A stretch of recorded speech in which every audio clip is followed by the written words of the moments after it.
Muito boa tarde, pastor Genivaldo Tavares de Melo, em São Paulo, no dia 3 de janeiro de 2018. Muito bem. O assunto que eu quero falar neste vídeo, de número 66, é um assunto que eu me sinto desconfortável para falar, porque não dá para você, ao falar desse assunto, defender uma parte, acusar outro, deixar de dizer a verdade sobre um para proteger o outro. Tem que ser equânime em tudo, na linha de pensamento, tem que ser justo no pensamento, também na maneira de julgar os fatos. O certo é que incomoda bastante a todos, eu acredito, a mim como pastor, a todos nós. E o tema é o pastor e o desigrejado. Já se disse aí, já se publicou livro, já vi comentários sobre isso, de que há um número já estimado de desigrejados. Eu tenho muita dúvida de que se possa fazer tal afirmação, a não ser que essa informação partisse do IBGE, que é o Instituto Brasileiro de Geografia e Estatística. Então, se partisse deles, eu ficaria quieto, porque fazem as pesquisas a cada 5 anos e, obviamente, teriam como ter um resultado. Você já foi, você já é, deixou de ser, e aquela coisa toda. Mas eu acredito que, não importando o número de desigrejados, há coisas que devem nos incomodar. E vamos lá, eu quero começar citando 2 textos do Evangelho de São João. O primeiro deles, os dois, na verdade, no capítulo de número 10, o verso 7, verso 9, foi quando Jesus tornou a dizer para eles que, em verdade, disse para os judeus: eu sou a porta das ovelhas. Então, Jesus é a porta. Ele já se declarou como o caminho, a verdade e a vida. Isto, para nós evangélicos, é inquestionável. E aí, exatamente nesse ponto que nós, obviamente, sem pretender, nem há como também desrespeitar Maria como a mãe de Cristo, o Salvador da humanidade, mas colocar a ela ou qualquer outro santo personagem da Bíblia como, digamos, Pedro, responsável pela porta do céu, pela entrada, como intercessor onipotente, intercessores, mediadores e tal, não dá, porque São Paulo, o apóstolo, diz que entre nós, os homens, só há um mediador, e é Jesus Cristo, não é? Então não há outro. Então ele diz: eu sou a porta. Porta implica na possibilidade de você, digamos, buscar a acomodação. Você entra e encontra a acomodação. No verso de número 9, diz o Senhor: eu sou a porta, e se alguém entrar por mim, salvar-se-á. Entrará, sairá e achará pastagem. Está lá em João 10, 9. Eu sempre que leio esse texto, não há como, digamos, buscar uma compreensão da liberdade que Cristo, pelo seu Evangelho, nos dá. Eu entendo que o Evangelho, diferente de qualquer instituição em que você obedece rigorosamente às regras, se sai, você perde o direito, enfim, aquelas coisas que a gente já conhece das instituições que congregam, agregam pessoas, etc. Caso de igreja é um caso completamente diferente. Fala da liberdade que temos de entrar, de sair. Ninguém é preso dentro de uma igreja. Não gostei daqui, vai para outra. Claro, vai procurar alguma pela qual se sinta bem, confortavelmente bem. Não seria bom, porque Paulo, o autor da carta aos Hebreus, lá no capítulo 12, diz: não deixando a vossa congregação como é costume de alguns. Então veja que lá no tempo do apóstolo já havia essa problemática de trocar igrejas. Não falaria, né? Ou falou como profeticamente para nos advertir de que haveria tais problemas de frequentes trocas de igreja. Muito bem, eu sou a porta, a liberdade. Lucas 15, 4, o Senhor também falou sobre ovelhas e disse: que homem dentre vós, tendo 100 ovelhas e perdendo uma delas, não deixa no deserto as 99 e vai à procura da ovelha até encontrá-la? Olha só, qual é o homem que, tendo 100 ovelhas, perdeu uma? Perde uma, deixa para lá, afinal de contas, uma mais, uma menos, não faz diferença. Não, para O Senhor fazia diferença. Foi atrás buscar aquela ovelha perdida e procurou até encontrá-la. Vamos seguir um pouco nos textos bíblicos para a gente poder depois arrematar isso com o pensamento que queremos materializar aqui para vocês, não entende? Para que vocês entendam. São Paulo, quando escreve na igreja de Coríntios, capítulo 6, verso 7, ele diz o seguinte: na verdade, é realmente uma grande falta entre vocês, estou usando uma linguagem mais popular, né? É uma grande falta entre vocês ter demanda, disputas uns contra os outros. Aí ele pergunta: por que não sofreis antes a injustiça? Por que não sofreis antes o dano?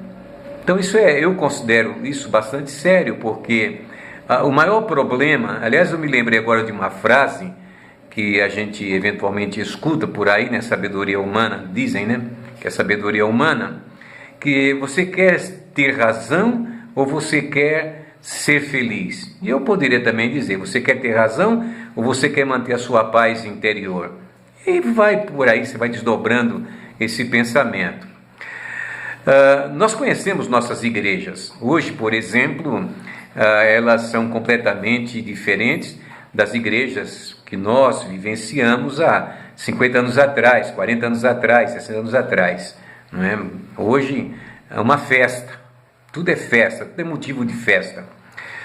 E eu até fiquei cá me perguntando que diversão tem numa sinagoga, e a gente vê por aí milhares de judeus, né, que vão às sinagogas adorar Yahvé, o Jeová, e satisfeitos, não mudam nada lá, não pode mudar nada.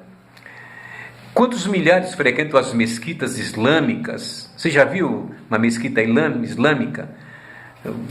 Lá no Oriente, lá no Irã, no Iraque, seja lá onde for, né? Centenas e centenas de homens dobrados, curvados, ali adorando o seu Deus, Alá, né? Que para mim não é outro Deus. A teologia que é, sabe, uma teologia imposta a um personagem, porque o Deus é o Deus, só existe um Deus no universo, o Deus de Abraão, só ele. E o único profeta, Jesus Cristo, a quem ele realmente viu, porque foi pronunciado por Moisés. Acabou. Então vamos lá. Mas vocês viram diversão? Não tem diversão. Não tem banda de música, não tem o que mais? Não tem conjuntos, não tem, sabe? A religiosidade, ela é seguida de uma maneira, sabe, séria. Nada de foi para lá é para adoração. Deveria ser assim também em nossas igrejas, da mesma forma. Agora vamos fechar essa reflexão aí. Já lemos os textos, não é? O que leva uma pessoa a mudar de igreja? A gente sabe as razões. Primeiro, porque hoje eu considero que milhares de pessoas que entram nas igrejas evangélicas, eles não foram ensinados acerca do novo nascimento. Já disse isso em alguma ocasião. Quando a pessoa não vem pelo novo nascimento, não é nascido de novo, a igreja tem um sabor diferente para ele. Então ele tem que sentir o paladar que seja exatamente ao seu próprio gosto. Quando ele é nascido de novo, ele sabe que a igreja não é um fim em si mesmo. Isso é uma questão. Isso do lado dos cristãos, não é? Não gosta de dar o dízimo, não concorda com o dízimo. Eu não gosto da maneira como cultuam. Eu acho que aqui é muito barulhento, lá é menos barulhento. Eu acho que aqui... Então, as razões para eles saírem de uma igreja são muitas, ok? Então, tá aí, não há como discutir. Se uma pessoa chegar para mim com um pastor, eu não quero mais me congregar aqui porque eu não gosto daqui, eu acho aqui muito quieto. Eu vou para um lugar que é como já me disseram, né? A glória de Deus desce lá. Não desce nada, você sabe que não. Está na Bíblia, é só ir para a Bíblia, né? Do lado dos pastores agora... a pessoa que é ministro do Evangelho, que é pastor, que preside uma igreja, ele tem uma grande responsabilidade, não apenas diante do povo, mas diante de Deus. Ele vai responder pelas vidas que lhes foram confiadas. Então, se um pastor, ele, sabe, se desarticula do caminho da verdade, ele vai para a sua diversidade, para a sua maneira de ver, digamos, sem muito compromisso com a verdade, logicamente vai perder muita gente. E é preciso tomar cuidado, porque Deus vai requerer independente da movimentação popular, das queixas, etc., Deus vai requerer. Essa é uma questão. A outra questão, que às vezes faz afastar os crentes da igreja, preferências, quando o pastor demonstra, não consegue esconder que ele tem preferências por grupos dentro da igreja, deixam pessoas insatisfeitas, as pessoas ficam tristes, as pessoas saem, e tem coisas que o pastor precisa evitar. Ele pode evitar, sabe, se resguardar dessa coisa de preferência, ou porque é mais rico, porque tem mais dinheiro, porque é mais bonito, porque é mais falante. Precisa evitar, porque o preço que foi pago por um, foi pago também pelo outro. O preço da cruz foi pago igual para todos. E para a gente finalizar, não é?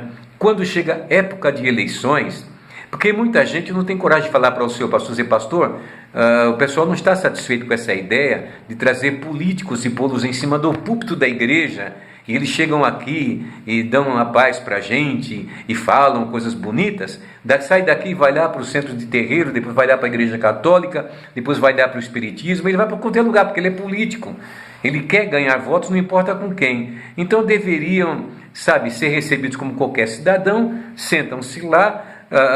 Não é pecado o pastor fazer uma referência, sabe, tomar muito cuidado com essas coisas. Eu nunca me omiti de orientar os crentes na igreja do dever de votar e de fazer uma boa escolha, e às vezes, dependendo da situação, até fazer uma indicação, não tem problema nenhum, mas o voto é livre, é de consciência de cada um. O pastor não determina, você vai votar em fulano, isso não existe. De qualquer maneira, a igreja é território livre e tem que permanecer assim, sob pena de muita gente sair de se desviar, causar um problema sério, e quem vai responder? A outra coisa também, faz festa na igreja e aí transforma o ambiente de culto, onde foi com oração, entregue para adoração ao Senhor, aí faz festa, comida, bebida, rola tudo. São coisas que eu não compreendo porque aceitam isso. De qualquer forma, se há desigrejados, há muita responsabilidade deles mesmos, mas também há responsabilidade daquele que lidera, que cuida do rebanho das ovelhas que lhe foram confiadas e que o Senhor voltará para pedir contas. Deus vos abençoe e vos guarde. Passamos aqui 2 minutinhos. Grande abraço e até outro dia.